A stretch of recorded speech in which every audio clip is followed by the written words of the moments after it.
Olá, tudo bem? Como você está? Eu espero sinceramente que esteja tudo bem. Seja bem-vindo, seja bem-vinda a este templo sonoro onde nós celebramos a arte de ser alma. E eu não sei o que você está fazendo, mas vem comigo. Aliás, trazendo uma consideração aqui, eu não sei se você está lavando uma louça, se você está no trânsito, enfim. Mas uma vez eu li em algum lugar, e é um autor desconhecido, algo que dizia assim: antes da iluminação, lave a louça. Depois da iluminação, lave a louça. E eu achei isso sensacional, porque é sobre isso, né? A iluminação é uma coisa que acontece o tempo todo e está no cotidiano. E então eu não sei se você está lavando uma louça, enfim, mas vem comigo, pega aí o seu café, seu chá, o seu suco, se acomode na poltrona, na sua cama, sei lá.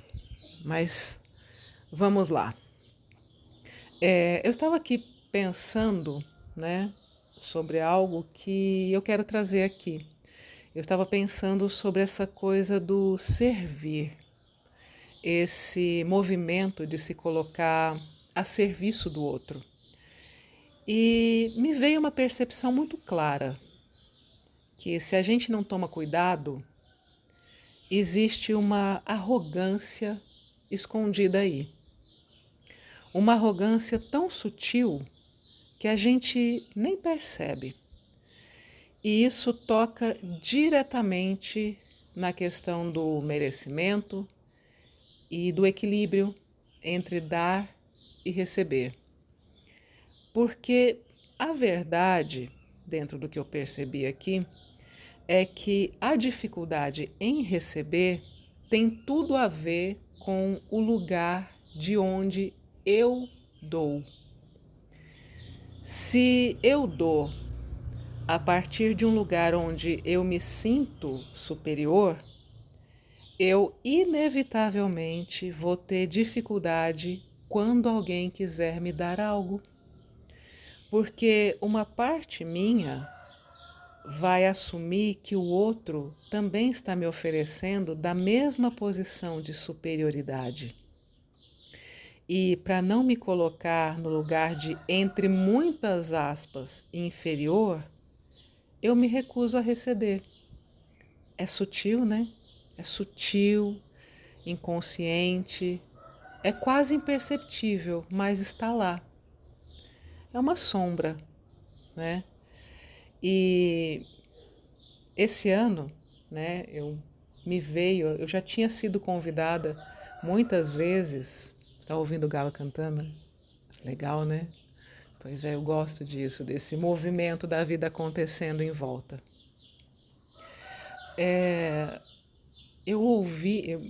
Me veio esse.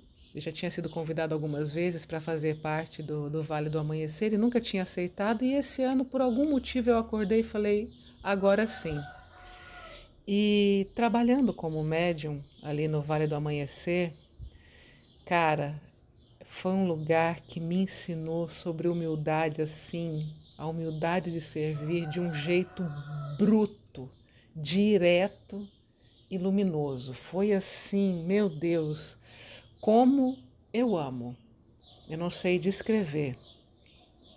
E os mentores ali sempre me ensinaram muito enquanto eu estava ali atendendo. Mas teve um dia específico que, nossa, eu estava passando meu uniforme para ir servir, para ir trabalhar, e veio uma instrução muito firme. Hoje você vai como paciente. E eu fui. E a lição era simples e ao mesmo tempo gigantesca. Eu jamais poderia olhar para alguém que chega ali como paciente como inferior a mim. Porque são essas pessoas que dão sentido ao meu serviço.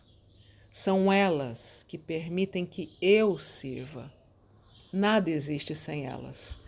E aí eu me lembrei de uma coisa que veio há um tempo atrás do meu eu superior, que dizia assim: eu não os sirvo porque precisam, eu os sirvo porque merecem. Portanto, recebam, recebam para que as suas taças estejam sempre cheias e vocês possam transbordar aos seus irmãos. E aí, nesse momento, eu entendi essa mensagem assim com muito mais propriedade, né? E ali, nessa vivência, ficou clara a lição. Receber não é inferioridade, é dignidade. A pessoa que recebe está ali porque é digna de receber aquilo que é dela por direito, aquilo que ela perdeu no caminho, aquilo do qual ela abriu mão em algum momento, sabe-se lá o porquê, e que a espiritualidade está ali para devolver para ela. E o que me tocou foi perceber que a gente cria essa fantasia de que o dar é sempre superior, mas não é. Porque se você dá e dá, chega uma hora que você está vazio. E aí você começa a cobrar que o outro te devolva aquilo que você tirou de você para dar a ele. Ou seja, quando você dá de um lugar de falta, você dá esperando reposição. E isso não é servir, isso é uma troca forçada. Aquela coisa do reconhecimento, sabe? E lá no Vale é muito interessante porque trabalha-se em pares, né? Existe a mediunidade do apará, que é o médium de incorporação, e a mediunidade do doutrinador. E é muito bonito porque ali é essa dança, essa troca do divino feminino, né, que é o apará, que é o que recebe, o divino masculino sendo doutrinador, né? Então, o apará recebe, o doutrinador sustenta, o feminino que acolhe, o masculino que estrutura. É uma dança, um fluxo, uma complementaridade que só existe porque um recebe e o outro dá e depois eles trocam. É muito bonito, sabe? Isso é de uma beleza que eu não sei descrever, assim, de uma luminosidade absoluta que eu fico impressionada, me deixa, sabe? Eu amo muito. E aí entra, né, essa distorção da nossa sociedade patriarcal, que diz que você só é forte quando está produzindo, quando está dando, quando está entregando, né? Porque isso é conveniente para o sistema. Ele não está recebendo de você o sistema, ele está tirando. E é muito fácil confundir receber com tirar. Receber é quando alguém te dá algo porque transborda. E tirar é quando existe cobrança, peso, manipulação, vantagem. E por causa dessas distorções, a gente acaba colocando o feminino, que é essa polaridade do receber, numa posição de inferioridade, como se o ato de receber fosse fraco, como se o ato de abrir espaço fosse menos nobre do que o ato de oferecer. E isso é uma violência, porque receber é tão poderoso quanto dar. É a mesma energia manifestada na polaridade oposta. E eu realmente não entendo por que as pessoas romantizam tanto o dar, se ninguém questiona que, se não tem quem recebe, não existe dar. Você dá para quem? Oferece o quê? Para onde? E aí vem aquela frase, né? É melhor dar do que receber. Mas eu pergunto, se você não recebe, você dá o quê? Está tirando de onde? E isso me leva à questão da humildade, porque a verdadeira humildade não tem nada a ver com pobreza, com renúncia, com negação. Isso é arrogância disfarçada, a tal da falsa humildade. O humilde de verdade sabe o próprio valor. Ele sabe que pode dar, mas também sabe que pode receber. Ele entende as próprias forças e não tem medo delas, não tem medo do seu potencial. E também reconhece as próprias necessidades, as próprias fraquezas e também não tem medo delas. Sabe? Recusar receber é quase sempre arrogância. É se colocar num pedestal para esconder um medo profundo de parecer fraco. E no fim, tudo na criação se movimenta por trocas genuínas.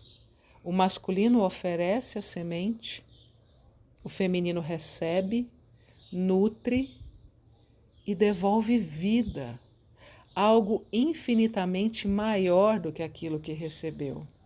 Percebe? Isso é poder, isso é criação, isso é fluxo. E quando você se permite receber de verdade, não tirar, não mendigar, não manipular, não, nada disso.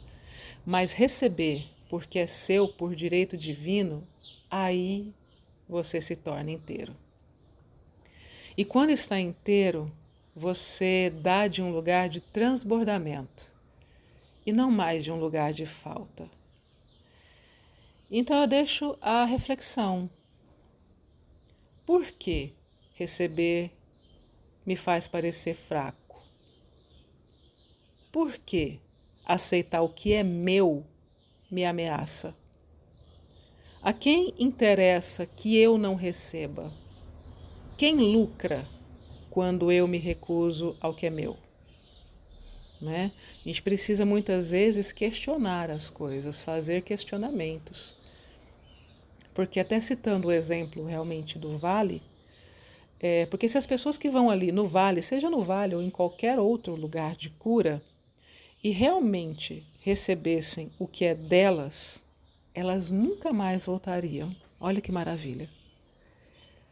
Porque a espiritualidade, a vida, o universo, Deus, chama do que você quiser, quer que elas recebam, porque é delas, é um direito delas, simplesmente porque é delas.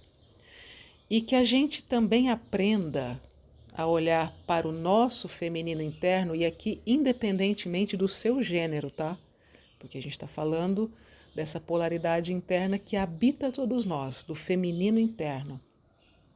Que a gente aprenda a olhar para o nosso feminino interno, independente de gênero, com dignidade, sem reduzir, sem inferiorizar, sem enfeitar superficialmente, mas reconhecendo a sua força real, a força de receber, de nutrir, de multiplicar. Porque receber não é ser menor, receber é ser inteiro, receber é ser digno, receber é ser poderoso. E é sobre isso que eu quero que você reflita hoje. E eu te agradeço se você chegou comigo até aqui, se você se identificou de alguma forma, é porque a sua alma se reconhece também nessa vivência, nesse processo, nessa jornada, nessa caminhada. E a gente se vê, a gente se fala na próxima. Planeta Terra, século 21.